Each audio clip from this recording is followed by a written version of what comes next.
والنجم إذا غوى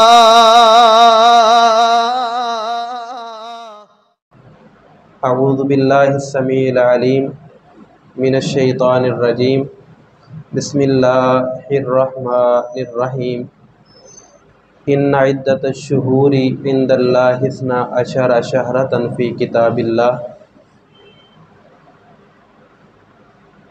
تمام تعریفیں اللہ وحدہ لا شریک لہ کی ذات مقدسہ مطہرہ کے لیے، جو اکیلا اس کائنات کا نظام چلانے والا ہے۔ درود و سلام سید الانبیاء، امام الانبیاء، شفیع المذنبین، رحمۃ للعالمین، امامنا فی الدنیا و امامنا فی الآخرہ و امامنا فی الجنہ، جناب محمد الرسول اللہ صلی اللہ علیہ وآلہ وسلم کی مقدس و مطہر ذات کے لیے، جنہیں اللہ رب العالمین نے اپنا آخری رسول، پیغمبر اور نبی بنا کر دنیا کی رشد و رہنمائی کے لیے مبعوث کیا۔ آپ کے قلب پر اللہ نے کتاب قرآن مجید نازل فرمائی، جو قیامت تک آنے والے آخری انسان کے لیے بھی رشد و رہنمائی کا سرچشمہ ہے۔ رسول اللہ صلی اللہ علیہ وسلم کی احادیث اس عنوان پر بہت زیادہ ہیں کہ قرب قیامت بہت سے فتنے جنم لیں گے۔ ان فتنوں میں سے ایک بہت بڑا فتنہ وہ رسول اللہ صلی اللہ علیہ وسلم کی احادیث کا انکار کرنا ہے۔ لوگ عقل کی بنیاد پر، اپنے فہم کی بنیاد پر اور تاریخی شواہد کی بنیاد پر اللہ کے پیغمبر علیہ الصلاۃ والسلام کی احادیث کا انکار کرتے ہیں، اور یہ کم لوگ نہیں، بہت زیادہ لوگ ہیں۔ وہ یہ سمجھتے ہیں کہ ہمارے لیے اللہ کا قرآن کافی ہے، حدیث رسول کی ہمارے لیے کوئی ضرورت نہیں، رسول اللہ صلی اللہ علیہ وسلم کی حدیث ہمارے لیے حجت نہیں، یا وہ یہ اعتراض کرتے ہیں کہ حدیث رسول تو بعد میں لکھی گئی، یہ معتبر نہیں ہے۔ تو ان باتوں کے جوابات محدثین نے، علماء نے بہت علمی دیے ہیں۔ ہم عام فہم اور سادہ لوگوں کے لیے ایک بات یہ ہے کہ اللہ کے پیغمبر صلی اللہ علیہ وسلم کے زمانہ میں ہی حدیث رسول تحریر کی جاتی رہی ہے۔ آپ علیہ السلام کے صحابی ہیں سیدنا عبداللہ رضی اللہ تعالی عنہ۔ وہ رسول اللہ صلی اللہ علیہ وسلم کی احادیث لکھ لیا کرتے تھے، لیکن کچھ ساتھیوں نے کہا کہ عبداللہ، اللہ کے رسول کبھی غصے کی حالت میں ہوتے ہیں اور کبھی آپ مسرت کی حالت میں ہوتے ہیں، آپ کی ہر بات نہ لکھا کر۔ تو سیدنا عبداللہ رضی اللہ عنہ نے رسول اللہ کی احادیث لکھنا ترک کر دی۔ آپ علیہ السلام نے دیکھا کہ کافی دن گزر گئے ہیں کہ عبداللہ میری احادیث تحریر نہیں کرتے، تو فرمایا عبداللہ، اب تم نے لکھنا کیوں چھوڑ دیا؟ کہ اللہ کے رسول یہ وجہ ہے۔ تو آپ علیہ السلام نے فرمایا اکتب یا عبداللہ ما یخرج منہ الا الحق، اے عبداللہ میری ہر بات لکھ لیا کر، کیونکہ میری زبان سے حق کے علاوہ کچھ نہیں نکلتا۔ تو اللہ کے پیغمبر صلی اللہ علیہ وسلم کے زمانہ سے ہی احادیث لکھی جا رہی تھی، محفوظ کی جا رہی تھی۔ اب کوئی شخص یہ کہے کہ رسول اللہ صلی اللہ علیہ وسلم کے زمانہ میں احادیث تحریر نہیں ہوتی تھی، یہ بعد میں لکھی گئی ہیں، تو ایسے شخص کا علم ناقص ہے اور ایسے شخص کی عقل وہ ناقص ہے۔ قرآن مجید میں اللہ تعالیٰ نے ارشاد فرمایا الیوم اکملت لکم دینکم و اتممت علیکم نعمتی و رضیت لکم الاسلام دینا۔ ہم نے دین مکمل کر دیا ہے اور اسلام کو بطور دین پسند کر لیا ہے۔ وہ اسلام جو بطور دین پسند کیا گیا ہے وہ لے کر آنے والا کون ہے؟ نازل بروح الامین، وہ جبرائیل امین ہے۔ اور جبرائیل امین وہ دین و اسلام جو اللہ نے پسند کیا ہے کہاں لے کر آتے رہے ہیں؟ علی قلبک، وہ محمد الرسول اللہ کے دل پہ لے کے نازل ہوئے ہیں۔ دین اللہ نے نازل کیا، اس دین کا نام اسلام ہے، اور لے کر آنے والے جبرائیل امین ہیں، اور لے کر آئے ہیں محمد الرسول اللہ کے قلب پر۔ اب جو دل کی بات ہے ہم اس کا اظہار کیسے کرتے ہیں؟ دل کی بات کا اظہار ہوتا ہے ہمارے عمل سے، ہمارے قول سے، یا کوئی ایسی چیز جو ہماری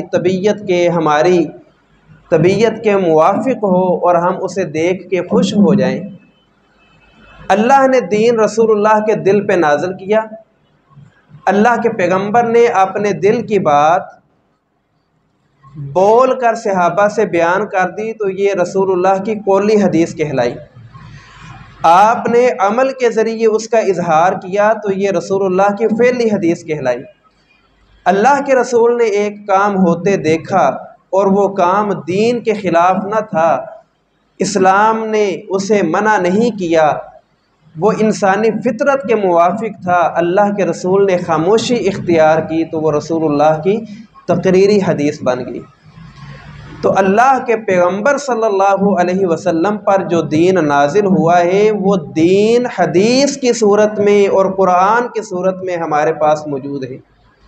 اور قرآن مجید کا جب ہم مطالعہ کرتے ہیں تو اللہ رب العالمین نے ازواج النبی رسول اللہ صلی اللہ علیہ وسلم کے اہل بیت، آپ کی بیویوں کو مخاطب کیا اور فرمایا وَاذْكُرْنَ مَا يُتْلَى فِي بُيُوتِكُنَّ مِنْ آيَاتِ اللَّهِ وَالْحِكْمَةِ۔ اے نبی علیہ السلام کی بیویوں، اپنے گھروں میں تلاوت کرو ما یتلا فی بیوتکن من آیات اللہ، ایک اللہ کی کتاب قرآن کی تلاوت کرو، والحکمہ، اور دوسری محمد الرسول اللہ کی احادیث پڑھو۔ اور اللہ رب العالمین کے پیغمبر نے فرمایا نظر اللہ من سمع مقالتی فحفظها، اللہ تعالیٰ ایسے بندے کے چہرے کو تر و تازہ رکھے، ایسے بندے کو خوش و خرم رکھے، ایسے بندے کو اللہ شاد رکھے، آباد رکھے، من سمع مقالتی، جو میری حدیث سنتا ہے، فحافظها، اور اسے یاد رکھتا ہے، سن کے اپنے تک محدود نہیں کرتا، اپنے تک نہیں رکھتا، یاد کر کے اپنے تک اسے مقید نہیں کرتا، بلکہ اس حدیث کو آگے لوگوں تک پہنچا بھی دیتا ہے۔ تو جو رسول اللہ کی حدیث کا حق ادا کرتا ہے، اللہ کے رسول اسے دعا دے رہے ہیں نظر اللہ، اللہ اس کے چہرے کو آباد رکھے، تر و تازہ رکھے، شاد رکھے۔ تو یہ رسول اللہ صلی اللہ علیہ وسلم کی حدیث کے حوالے سے کچھ باتیں ہیں۔ اب رہی بات کہ جو قرآن مجید کی سورۃ التوبہ کی میں نے ایک آیت تلاوت کی ہے، اللہ تعالیٰ نے فرمایا ان عدت الشہور عند اللہ 12 شہرۃ فی کتاب اللہ، اللہ کے نزدیک مہینوں کی گنتی 12 ہے اور یہ تعداد اللہ نے اپنی کتاب میں لکھ دی ہے۔ اس آیہ مبارکہ کا یہ ٹکڑا ہمیں یہ بات سمجھاتا ہے کہ رسول اللہ صلی اللہ علیہ وسلم کی حدیث یہ معمولی بات نہیں ہے۔ جس طرح قرآن اللہ کی کتاب ہے، اسی طرح رسول اللہ صلی اللہ علیہ وسلم کی حدیث بھی اللہ کی کتاب ہے۔ جس طرح قرآن کتاب اللہ ہے، اسی طرح اللہ کے رسول کی حدیث بھی کتاب اللہ ہے۔ ہم اس آیہ مبارکہ کو جب سمجھتے ہیں تو اللہ نے کیا فرمایا کہ کتاب اللہ میں نے مہینوں کی تعداد 12 لکھ دی ہے۔ آپ قرآن مجید ایک دفعہ نہیں 1000 دفعہ پڑھ لیں، ایک ایک لفظ پڑھ لیں، اور قرآن مجید کے ساتھ آپ لغت بھی شامل کر لیں۔ قرآن مجید میں آپ کو سوائے رمضان کے کوئی اور مہینہ نظر نہیں آئے گا۔ شہر رمضان الذی انزل فیہ القرآن ھدی للناس وبینات من الھدی والفرقان۔ قرآن میں اللہ نے صرف اور صرف رمضان کا ذکر کیا، جو باقی 11 مہینے ہیں وہ ہمیں کہاں سے ملیں گے؟ اللہ تو کہہ رہے ہیں ان عدۃ الشہور عند اللہ 12 شہرا فی کتاب اللہ، میں نے اپنی کتاب میں مہینوں کی تعداد 12 بنائی ہے۔ وہ 12 کے جو تعداد ہے وہ ہمیں کہاں سے ملے گی؟ قرآن سے تو نہیں مل رہی۔ جب قرآن کے ساتھ ہم رسول اللہ کی حدیث کو ملائیں گے تو اللہ کے پیغمبر صلی اللہ علیہ وسلم کی حدیث ملنے کے بعد ہمیں پتہ چلے گا کہ اسلامی مہینوں کے نام محرم، صفر، ربیع الاول وغیرہ ہیں، اور ان کی یہ ترتیب ہے، اور یہ ترتیب بھی محمد الرسول اللہ نے لگا دی ہے۔ تو یہ قرآن میں نہیں، یہ حدیث میں ہے۔ تو گویا کہ اللہ کہہ رہے ہیں جو حدیث ہے وہ کتاب اللہ ہے۔ اسی آیہ مبارکہ کا اگلا ٹکڑا، منہا اربعۃ حرم، ان 12 مہینوں میں سے 4 مہینے حرمت والے ہیں۔ وہ 4 مہینے کون سے ہیں؟ پورا قرآن پڑھ لیں، آپ کو وہ 4 مہینے قرآن میں نہیں ملیں گے۔ ان 4 مہینوں کی وضاحت کون کر رہا ہے؟ محمد الرسول اللہ کی حدیث کر رہی ہے۔ تو جب آپ قرآن کے ساتھ حدیث کو جمع کریں گے تو آپ کو دین کا ایک ایک مسئلہ روز روشن کی طرح واضح نظر آئے گا۔ اس کی دوسری مثال لے لیں، صحیح بخاری وغیرہ کی حدیث ہے، رسول اللہ صلی اللہ علیہ وسلم کے پاس 2 فریق آ گئے، اور فریقین آ کر اللہ کے پیغمبر سے ایک مسئلہ پیش کرتے ہیں اور اس کا حل چاہتے ہیں۔ وہ مسئلہ کیا ہے؟ وہ کیس کیا ہے؟ ایک فریق کا نوجوان بچہ لڑکا وہ دوسرے فریق کے کسی فرد کے گھر کام کرتا ہے۔ اس نوجوان نے اپنے مالکن سے بدکاری کر لی، زنا کا مرتکب ہو گیا۔ اب لوگوں نے کہا کہ تم ایسا کرو، عورت والوں کو 100 بکریاں دے دو تو تمہارے بچے کو بخش دیا جائے گا۔ وہ رسول اللہ صلی اللہ علیہ وسلم کے پاس آ گئے اور آ کر کہتے ہیں اے اللہ کے پیغمبر، اقضی بیننا بکتاب اللہ، ہم فریقین آئے ہیں، ہمارے درمیان فیصلہ کر دیں، اور فیصلہ بھی کیسا؟ بکتاب اللہ، اللہ کی کتاب کے مطابق کر دیں۔ گویا کہ وہ شرط لگا رہے ہیں کہ اللہ کے پیغمبر آپ نے جو فیصلہ کرنا ہے وہ کتاب اللہ کے مطابق کرنا ہے۔ تو اللہ کے پیغمبر صلی اللہ علیہ وسلم نے فرمایا والذی نفس محمد بیدہ لأقضین بینکما بکتاب اللہ، والذی نفس محمد بیدہ، قسم ہے اس اللہ کی جس کے ہاتھ میں محمد الرسول اللہ کی جان ہے۔ اللہ کے رسول قسم نہ بھی اٹھاتے تو اہل ایمان کو اللہ کے رسول کی بات کا یقین ہے۔ اہل ایمان اس بات پر ایمان رکھتے ہیں کہ اللہ کے پیغمبر کبھی بھی امت کے ساتھ دھوکہ نہیں کرنے والے۔ پھر بھی اللہ کے رسول نے قسم اٹھائی اور فرمایا والذی نفس محمد بیدہ، قسم ہے اس اللہ کی جس کے ہاتھ میں میری جان ہے، لأقضین بینکما بکتاب اللہ، میں ضرور بالضرور تمہارے درمیان جو فیصلہ کروں گا وہ اللہ کی کتاب کے مطابق کروں گا۔ ان کی شرط کیا ہے؟ کتاب اللہ کے مطابق فیصلہ کریں۔ اللہ کے رسول کیا فرما رہے ہیں؟ کتاب اللہ کے مطابق ہی فیصلہ ہوگا۔ اب فیصلہ ہو رہا ہے، آپ صلی اللہ علیہ وسلم نے فرمایا کہ یہ نوجوان کموارہ ہے، 100 کوڑے مارے جائیں، 1 سال کے لیے جلا وطن کر دیا جائے۔ اور آپ نے ایک صحابی انیس سے کہا انیس جاؤ اس عورت سے پوچھو کیا اس نے بدکاری کی ہے، اگر وہ اقرار کر لے تو اسے رجم کر دیا جائے، اسے سنسار کر دیا جائے، پتھر مار مار کر قتل کر دیا جائے۔ اللہ کے پیغمبر صلی اللہ علیہ وسلم نے جو فیصلہ سنایا وہ کتاب اللہ کے مطابق سنایا۔ آپ قرآن مجید پڑھ لیں، قرآن مجید میں آپ کو یہ سزا ملے گی کہ جو زنا کرے اسے کوڑے لگائے جائیں۔ قرآن میں آپ کو کہیں نہیں ملے گا کہ زنا کرنے والے کو 1 سال کے لیے جلا وطن بھی کر دیا جائے اور اسے سنگسار بھی کر دیا جائے۔ قرآن میں 100 کوڑوں کا ذکر ضرور ہے، لیکن قرآن میں سنگسار کرنے کا اور قرآن میں جلا وطنی کا ذکر نہیں ہے، جبکہ اللہ کے رسول تو کہہ رہے ہیں کہ لَأَقْضِيَنَّ بَيْنَكُمَا بِكِتَابِ اللَّهِ، میں تمہارے درمیان جو فیصلہ کروں گا وہ اللہ کی کتاب کے مطابق کروں گا۔ تو کیا پتہ چلا رسول اللہ صلی اللہ علیہ وسلم نے جو فیصلہ کیا وہ اپنی حدیث سے بھی کیا، اور جو حدیث ہے اللہ کے پیغمبر خود کہہ رہے ہیں کہ وہ بھی اللہ کی کتاب ہے۔ قرآن کے ساتھ جب حدیث کو ملایا جائے گا تو مسئلہ واضح ہو جائے گا، کوئی ابہام، کوئی شک، کوئی شبہ کی بات باقی نہیں رہے گی۔ اس کی تیسری مثال رسول اللہ صلی اللہ علیہ وسلم کی زوجہ محترمہ ہیں ام المؤمنین سیدہ عائشہ رضی اللہ عنہا۔ ان کی ایک سہیلی ہے جن کا نام ہے سیدہ بریرہ رضی اللہ عنہا۔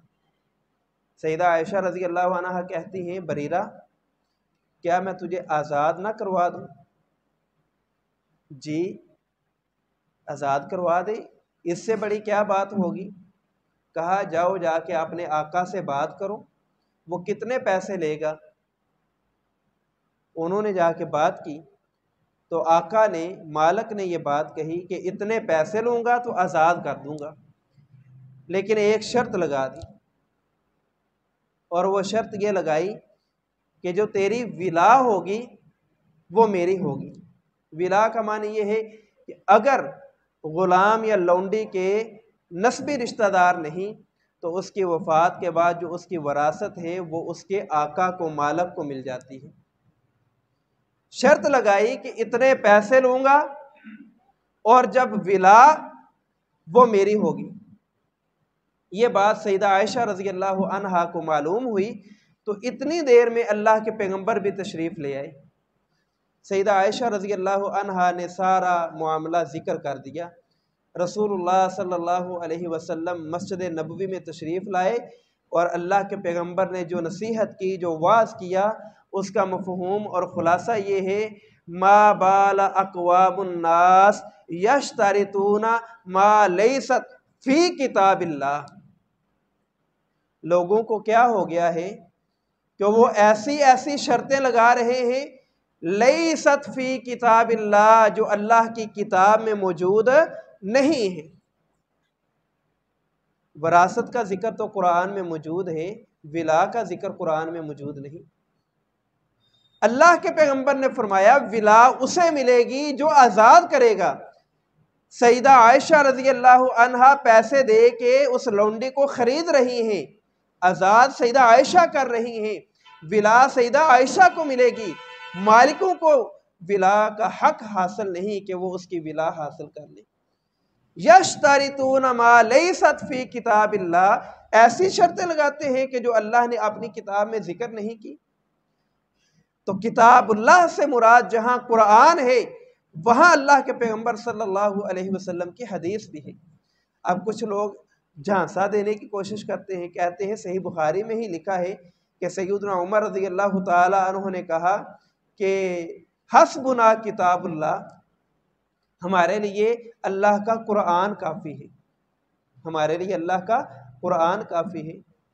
سیدنا عمر رضی اللہ عنہ نے یہ بات کہی ہے، اس بات کا انکار نہیں کہ عمر رضی اللہ عنہ کا قول ہے کہ حسبنا کتاب اللہ، ہمارے لیے اللہ کی کتاب کافی ہے۔ یہ بات درست ہے، لیکن اس کا یہ ترجمہ کرنا کہ ہمارے لیے قرآن کافی ہے، یہ ترجمہ درست نہیں ہے۔ کتاب اللہ کی وضاحت سیدنا عمر رضی اللہ عنہ اپنے دوسرے قول میں کر رہے ہیں، اور وہاں انہوں نے یہ بات واضح کر دی ہے کہ کتاب اللہ سے مراد وہ رسول اللہ کی حدیث ہے، نہ کہ اکیلا قرآن مجید ہے۔ تو پہلی بات یہ سمجھ آئی کہ اللہ تعالیٰ نے قرآن مجید کے لیے قرآن مجید میں کتاب اللہ سے جو مراد ذکر کی ہے وہ صرف قرآن ذکر نہیں کی، بلکہ اس سے مراد اللہ کے پیغمبر صلی اللہ علیہ وسلم کی حدیث بھی ہے۔ جب حدیث کو ہم ملائیں گے تو قرآن کا، حدیث کا، دین کا، اسلام کا ایک ایک پہلو واضح ہو جائے گا، کوئی شک اور کوئی ابہام باقی نہیں رہے گا۔ اب رہا مسئلہ کہ جو لوگ رسول اللہ صلی اللہ علیہ وسلم کی حدیث کا انکار کر دیتے ہیں یا اللہ کے رسول کی حدیث کا استہزاء کرتے ہیں، قرآن مجید میں اللہ نے ان کے متعلق ذکر کیا۔ اللہ فرماتے ہیں فَلْيَحْذَرِ الَّذِينَ يُخَالِفُونَ عَنْ أَمْرِهِ أَن تُصِيبَهُمْ فِتْنَةٌ أَوْ يُصِيبَهُمْ عَذَابٌ أَلِيمٌ۔ ایسے لوگوں کو اللہ کے عذاب سے ڈر جانا چاہیے۔ فَلْيَحْذَرِ الَّذِينَ يُخَالِفُونَ عَنْ أَمْرِهِ، لوگوں کو اس بات سے ڈر جانا چاہیے جو لوگ رسول اللہ صلی اللہ علیہ وسلم کے فرمان کی، آپ کی حدیث کا انکار کر دیتے ہیں۔ ان تصیبہم فتنہ، کہیں ایسا نہ ہو کہ اللہ احکم الحاکمین انہیں حدیث رسول چھوڑ دینے کی وجہ سے فتنوں میں مبتلا کر دے، او یصیبہم عذاب علیم، یا اللہ رب العالمین ایسے لوگوں پر اپنا عذاب مسلط کر دے۔ اور جب ہم اپنے معاشرے میں نظر دوڑاتے ہیں تو یہ امت ہمیں فتنوں میں مبتلا نظر آتی ہے۔ جب ہم اپنے معاشرے میں نظر دوڑاتے ہیں تو اس امت پر ہمیں اللہ کے عذابات مسلط نظر آتے ہیں۔ ہم تدبر کریں تو کہیں یہ سبب تو نہیں کہ ہم نے اللہ کے رسول کی حدیث پر سے پشت ڈال دی ہے، کہیں یہ سبب تو نہیں کہ ہم نے رسول اللہ صلی اللہ علیہ وسلم کے فرمان کو کوئی اہمیت نہیں دی۔ اللہ کے پیغمبر کی حدیث کو صحابہ اہمیت دیا کرتے تھے، اللہ کے پیغمبر کی حدیث کو صحابہ سمجھا کرتے تھے، اور اللہ کے رسول کی حدیث اہل ایمان اپنے لیے حجت سمجھتے ہیں۔ اللہ کے نبی کی حدیث ہے امرانی، اللہ نے مجھے حکم دیا ہے ان اسجدہ، کہ میں سجدہ کروں، کتنے اعضاء پر؟ 7 اعضاء پر۔ اللہ کے پیغمبر کیا فرما رہے ہیں کہ مجھے حکم دیا گیا ہے کہ میں 7 اعضاء پر سجدہ کروں۔ اللہ کے رسول کو کون حکم دے سکتا ہے؟ اللہ حکم دے سکتا ہے۔ اللہ حکم دے رہا ہے، اللہ آمر ہے، اور جسے حکم دیا جا رہا ہے وہ مامور ہے۔ اللہ حکم دینے والا عامر، رسول اللہ مامور، اللہ کے رسول پابند ہیں اللہ کے حکم کے۔ تو صحابہ کے لیے اور ہمارے لیے کیا حکم ہے کہ ہم بھی انہی 7 اعضاء پر سجدہ کریں۔ دوسری حدیث اللہ کے پیغمبر فرماتے ہیں نہا، مجھے منع کر دیا گیا ہے، کس بات سے؟ کہ میں سجدوں میں اور رکوع میں قرآن مجید کی تلاوت کروں۔ کون ہے جو اللہ کے رسول کو منع کر رہا ہے؟ اللہ منع کر رہا ہے۔ اللہ نے منع کر دیا، اللہ نے حکم دے دیا، رسول اللہ نے کر کے دکھا دیا، اور ہمارے لیے حکم ہے ما آتاکم الرسول فخذوہ وما نہاکم عنہ فانتہوا، جس کام کا حکم میرے نبی دیں وہ کام کرو، جس سے میرے پیغمبر روک دیں اس سے رک جاؤ۔ یا ایہا الذین آمنوا لا تقدموا بین یدی اللہ ورسولہ واتقوا اللہ، اے ایمان والو اللہ اور اس کے رسول سے ایک قدم آگے نہیں بڑھنا، ایک قدم پیچھے نہیں ہٹنا، جس کا حکم دیا ہے بس وہی کرنا ہے۔ واتقوا اللہ، زندگی اللہ سے ڈرتے ہوئے گزارنی ہے۔ اپنی منمانی اور اپنی مرضی کی زندگی اور اپنی مرضی کا عمل اللہ کو پسند نہیں ہے۔ امام مالک رحمہ اللہ سے ایک شخص نے سوال کیا، کہتا ہے امام صاحب میں احرام باندھنا چاہتا ہوں تو بتائیں کہاں سے احرام باندھوں؟ امام مالک رحمہ اللہ نے فرمایا کہ رسول اللہ صلی اللہ علیہ وسلم احرام ذوالحلیفہ سے باندھا کرتے تھے۔ ذوالحلیفہ مدینہ سے تھوڑے سے فاصلے پہ ہے، اور آپ احادیث پڑھ کے دیکھ لیں، قرآن کی تلاوت کر لیں، آپ کو ذوالحلیفہ کی کوئی فضیلت نظر نہیں آئے گی۔ بس اتنی فضیلت ہے کہ اللہ کے نبی نے ذوالحلیفہ سے احرام باندھا ہے۔ امام مالک سے وہ شخص کہتا ہے امام صاحب میری خواہش ہے، میرا جی چاہتا ہے، میں یہ سمجھتا ہوں کہ احرام مسجد نبوی سے باندھا جائے، اور مسجد نبوی کی تو بڑی فضیلت ہے، اس کی بس اتنی سی فضیلت کافی ہے کہ ما بین بیتی و منبری روضۃ من ریاض الجنہ، کہ مسجد نبوی کا ایک ایسا حصہ ہے جسے اللہ کے پیغمبر نے جنت کہا ہے۔ گویا کہ وہ شخص یہ سمجھتا ہے کہ میں احرام جنت سے باندھ کے چلا جاؤں۔ تو امام مالک رحمہ اللہ نے کیا فرمایا؟ فرمایا اگر تو ایسا کرے گا، ذوالحلیفہ چھوڑ کر مسجد نبوی سے احرام باندھے گا تو گمراہ ہو جائے گا، صراط مستقیم سے بھٹک جائے گا۔ کیوں امام مالک رحمہ اللہ نے یہ بات کہی؟ اس لیے کہی کہ ما آتاکم الرسول فخذوہ وما نہاکم عنہ، اللہ کے پیغمبر نے یہ حکم نہیں دیا۔ میں اور آپ کون ہوتے ہیں دین اسلام میں اپنی مرضی کرنے والے؟ اور بڑا مشہور واقعہ ہے کہ رسول اللہ صلی اللہ علیہ وسلم کی غیر موجودگی میں 3 افراد آئے اور سیدہ عائشہ رضی اللہ عنہا سے رسول اللہ کی عبادات کے متعلق سوال کیا، تو انہوں نے جاتے ہوئے کیا کہا؟ ایک نے کہا میں ساری زندگی رمضان، میں ساری زندگی روزے رکھوں گا، دوسرے نے کہا میں ساری رات قیام کروں گا، تیسرے نے کہا میں شادی نہیں کروں گا۔ ان میں سے 2 افراد ایسے ہیں جنہوں نے دین میں اضافہ کیا ہے۔ کیا اضافہ کیا؟ کہ ساری زندگی کے روزے رکھوں گا۔ دوسرے نے بھی اضافہ کیا کہ ساری رات کا قیام کروں گا۔ اور ایک بندے نے دین میں کمی کر دی، اس نے کیا کہا کہ میں شادی نہیں کروں گا۔ اللہ کے پیغمبر صلی اللہ علیہ وسلم کو پتہ چلا، آپ علیہ السلام نے منع کر دیا، اور کیا فرمایا؟ کہا میں نے شادیاں بھی کی ہیں، میں رات کو قیام بھی کرتا ہوں، سو بھی جاتا ہوں، روزے رکھتا بھی ہوں، چھوڑ بھی دیتا ہوں۔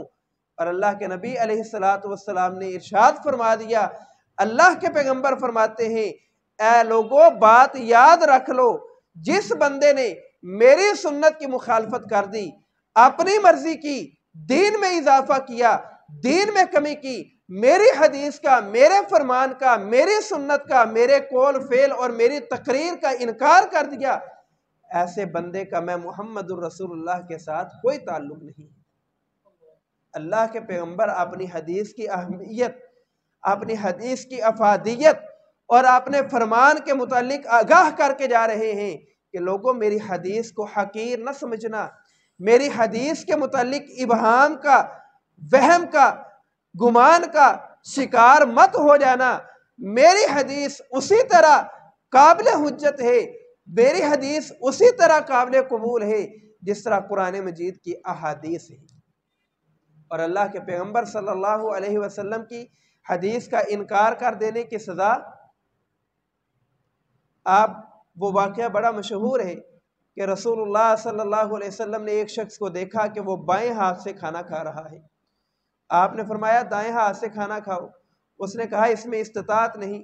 رسول اللہ صلی اللہ علیہ وسلم نے فرمایا اللہ تیرے اس ہاتھ کی قوت سلب کر لے۔ اور پھر اسے یہ سزا ملی کہ اللہ نے اس کے دائیں ہاتھ کی قوت سلب کر لی۔ کیوں اسے یہ سزا ملی ہے؟ اسے سزا اس لیے ملی ہے کہ رسول اللہ صلی اللہ علیہ وسلم نے حدیث بیان کر دی اور حکم دیا کہ دائیں ہاتھ سے کھانا کھاؤ۔ اللہ کے رسول کی حدیث کے مقابلہ میں اس نے اپنی عقل کا گھوڑا دوڑایا، تو اللہ رب العالمین نے اسے سزا دے دی، اس کے ہاتھ کی قوت ہی سلب کر لی۔ غزوہ احد ہمارے سامنے ہے، اللہ کے پیغمبر نے کیا فرمایا؟ شکست ہو، جیت حاصل ہو جائے، تمہارے ٹکڑے ٹکڑے کر دیے جائیں، لیکن یہ مقام تم نے نہیں چھوڑنا۔ صحابہ نے کیا کیا؟ مال غنیمت تقسیم، مال غنیمت اکٹھا کرنے میں مصروف ہو گئے۔ دشمن نے دوبارہ سے حملہ کیا، مسلمانوں کی فتح شکست میں تبدیل ہو گئی۔ اللہ کے پیغمبر علیہ السلام زخمی ہو گئے، آپ کے دندان مبارک شہید ہو گئے۔ اللہ رب العالمین کی طرف سے آزمائش آ گئی۔ وجہ کیا تھی؟ رسول اللہ نے کہا یہ بات، یہ درہ، یہ ٹیلا، یہ چوٹی نہیں چھوڑنی۔ صحابہ نے اپنی عقل کی وجہ سے وہ چوٹی چھوڑ دی۔ مال غنیمت جمع کرنے میں مصروف ہو گئے، اللہ رب العالمین نے فتح شکست میں بدل دی۔ آج جو امت مسلمہ پر زوال ہے، آج جو ہم ذلت و رسوائی کی چکی میں پس رہے ہیں، اس کا سبب رسول اللہ کی حدیث کا انکار کرنا ہے۔ ظہر الفساد فی البر والبحر بما کسبت ایدی الناس، اللہ کہتے ہیں خشکی اور تری میں جتنے بھی فسادات، جتنی بھی طغیانیاں، جتنی بھی آزمائشیں، اور خشکی اور تری میں جو کچھ بھی ہو رہا ہے، یہ کسی اور کے اعمال کی سزا نہیں ہے، بما کسبت ایدی الناس، یہ میرے اور آپ کے برے اعمال ہیں۔ لیذیقہم بعض الذی عملوا، اللہ کہتے ہیں میں تمہیں مزہ چکھانا چاہتا ہوں، تمہیں بتانا چاہتا ہوں، تمہیں جھنجھوڑنا چاہتا ہوں کہ یہ جو تمہارے برے اعمال ہیں ان کے اثرات بھی برے ہوتے ہیں۔ تم نے کیا کرنا ہے؟ پلٹ آؤ، لوٹ آؤ، اللہ سے اپنے گناہوں کی معافی مانگ لو۔ آج تک رسول اللہ کی حدیث کا انکار کرتے چلے آئے ہو، آج سے اللہ کے رسول کی حدیث سے محبت کرنے لگ جاؤ، عمل کرنے لگ جاؤ۔ نظر اللہ من سمع مقالتی، اللہ تعالیٰ ایسے بندے کو خوش و خرم کر دیں گے، آباد اور شاد کر دیں گے جو رسول اللہ صلی اللہ علیہ وسلم کی حدیث کی اہمیت کو جانتا ہے، پہچانتا ہے۔ تو آئیں اللہ کے رسول کی حدیث کا ہم اسی طرح سے تحفظ کریں، اللہ کے رسول کی حدیث پر عمل کرنے کی کوشش کریں جس طرح حضرات صحابہ نے عمل کیا ہے۔ صحابہ کرام نے تو رسول اللہ کی ایک ایک ادا سے محبت کی ہے۔ معاویہ بن قرہ رضی اللہ عنہ رسول اللہ کے صحابی ہیں۔ ایک دفعہ انہوں نے دیکھا کہ اللہ کے پیغمبر نے اپنی قمیض کا یہ اوپر والا بٹن بند کیا ہوا ہے۔ معاویہ رضی اللہ عنہ نے بھی اپنی قمیض کا بٹن بند کر لیا۔ کسی نے پوچھا کیوں بند کیا ہے؟ کہا کہ پیارے پیغمبر علیہ السلام کو دیکھا کہ آپ نے اپنی قمیض کا یہ بٹن بند کیا تھا، میں نے بھی بند کر لیا۔ سیدنا عبداللہ رضی اللہ عنہ سفر پر ہیں، قافلے سے کہتے ہیں رک جاؤ، قافلہ رک گیا، آپ تھوڑی دیر کے لیے ایک سائیڈ پہ چلے گئے، واپس آئے تو پوچھا کیا وجہ تھی، کیوں وہاں گئے؟ کہا کہ ایک دفعہ میں بھی رسول اللہ کے ساتھ تھا، اللہ کے پیغمبر قضائے حاجت کے لیے اس جگہ گئے تو میں نے مناسب سمجھا کہ رسول اللہ وہاں گئے ہیں، چلو میں بھی ہو کے چلا آتا ہوں۔ صحابہ نے تو اللہ کے رسول سے اس قدر محبت کی ہے، آپ کی حدیث کے مقابلہ میں صحابہ نے اپنی آراء پیش نہیں کی۔ آج ہمارے معاشرے میں یہ ہوتا ہے نا کہ رسول اللہ کی حدیث کے مقابلے میں ہم اپنے امام صاحب کی، اپنے پیر اور اپنے مفتی صاحب کی آراء کو اور ان کے فہم کو فوقیت اور اہمیت دیتے ہیں۔ صحابہ کرام نے ایسا نہیں کیا، بلکہ قرآن مجید میں اللہ تعالیٰ نے صحابہ اہل ایمان کی اور صحابہ کی صفت بیان کی۔ اللہ کیا فرماتے ہیں؟ اللہ کہتے ہیں ما کان لمؤمن ولا مؤمنۃ اذا قضى الله ورسوله امرا ان يكون لهم الخيرة من امره ومن يعص الله ورسوله فقد ضل ضلالا مبینا۔ اللہ فرماتے ہیں مومن مرد اور مومنہ عورت کی شان یہ نہیں کہ ایک طرف اللہ کے رسول کی حدیث ہو اور وہ رسول اللہ کی حدیث چھوڑ کر ان یکون لہم الخیارۃ من امری اپنی مرضی کرتے پھریں۔ ہم اپنی غمی دیکھ لیں، اپنی خوشی دیکھ لیں، اپنا کاروبار دیکھ لیں، اپنے لیل و نہار دیکھ لیں، ایک ایک قدم پر ہم اپنی خواہش کا اظہار کرتے ہیں، ایک ایک قدم پر ہم اپنی مرضی کرتے ہیں، رسول اللہ کی حدیث پسے پشت ڈال دیتے ہیں۔ اللہ کہتے ہیں مومن کی یہ شان نہیں ہے، مومن کی یہ شان ہے کہ اللہ کے پیغمبر کا فرمان آ گیا اپنا سر جھکا لیا۔ عبداللہ بن مسعود رضی اللہ عنہ مسجد نبوی میں داخل ہو رہے ہیں اور مسجد صحابہ سے بھری پڑی ہے۔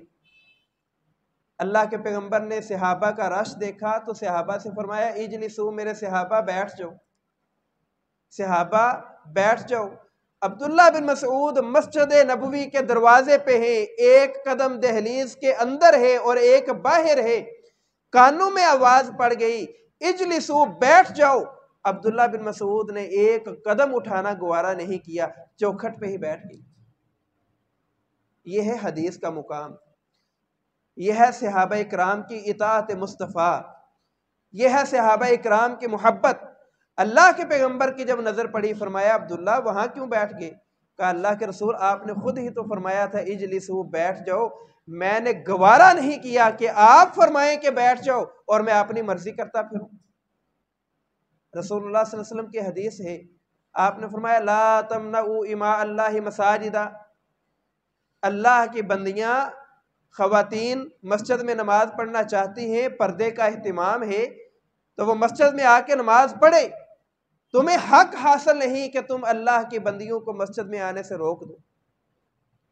سیدنا عبداللہ بن عمر رضی اللہ عنہ کا بیٹا ہے بلال، وہ کہتا ہے میں اپنی بیوی کو مسجد میں جانے نہیں دوں گا۔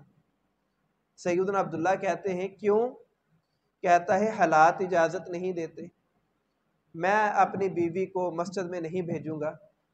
عبداللہ بن مسعود، عبداللہ بن عباس نے، عبداللہ بن عمر نے پھر حدیث سنائی کہ لا تمنعوا اماء اللہ مساجدہ، اگر عورتیں مسجد میں نماز پڑھنا چاہتی ہیں تو کیوں روکتے ہو؟ اس نے کہا بس میں نہیں جانے دوں گا۔ آپ سنن ابی داود اٹھا کے دیکھ لیں، سنن ابی داود میں لکھا ہے سیدنا عبداللہ بن عمر رضی اللہ تعالی عنہ نے فوت ہونے تک اپنے بیٹے بلال سے بات نہیں کی کہ میں نے اللہ کے رسول کی حدیث سنائی ہے اور تو حدیث کے مقابلے میں اپنی رائے پیش کرتا ہے۔ مرتے دم تک اپنے بیٹے سے کلام نہیں کیا۔ وجہ کیا ہے کہ تو نے حدیث کے مقابلے میں اپنی عقل اور اپنی رائے پیش کر دی ہے۔ تو اللہ کے رسول کی حدیث یہ بڑی اہمیت کی حامل ہے، اس کی بڑی فضیلت ہے، اس کا بڑا مقام ہے۔ میں نے سادہ الفاظ میں چند الفاظ ذکر کیے ہیں۔ اللہ سے دعا ہے اللہ تعالی ہمیں رسول اللہ کی حدیث کا فہم عطا فرمائے اور اللہ کے رسول کی حدیث کی محبت عطا فرمائے۔ اللہ سے دعا ہے اللہ ہمیں باعمل زندگی گزارنے کی توفیق عطا فرمائے۔ وآخر دعوانا ان الحمد للہ رب العالمین۔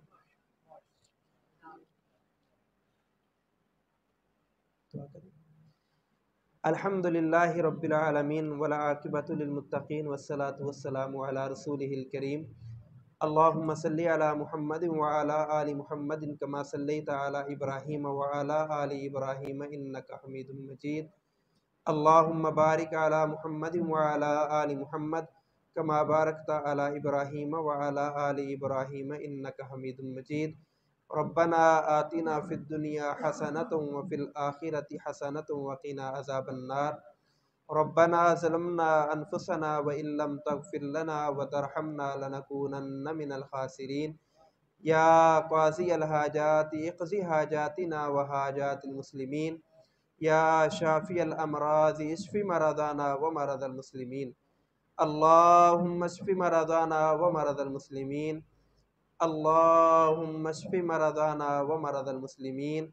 اذہب الباس رب الناس واشف انت شافی لا شفاء الا شفاؤک شفاء لا یغادر سقما۔ اللہم اکفنا بحلالک عن حرامک واغننا بفضلک عمن سواک۔ اللہم اکفنا بحلالک عن حرامک واغننا بفضلک عمن سواک۔ اللہم اکفنا بحلالک عن حرامک واغننا بفضلک عمن سواک۔ اللہم اجرنا من النار۔ اللہم اجرنا من النار۔ اللہم اجرنا من النار۔ اللہم انا نسألک جنت الفردوس۔ اللہم انا نسألک جنت الفردوس۔ اللہم انا نسألک جنت الفردوس۔ ربنا حب لنا من ازواجنا وذرياتنا قرة اعین واجعلنا للمتقین اماما۔ ربنا حب لنا من ازواجنا وذرياتنا قرة اعین واجعلنا للمتقین اماما۔ ربنا حب لنا من ازواجنا وذرياتنا قرة اعین واجعلنا للمتقین اماما۔ اللہم اغفر لجمیع المسلمین والمسلمات والمؤمنین والمؤمنات الاحیاء منہم والاموات۔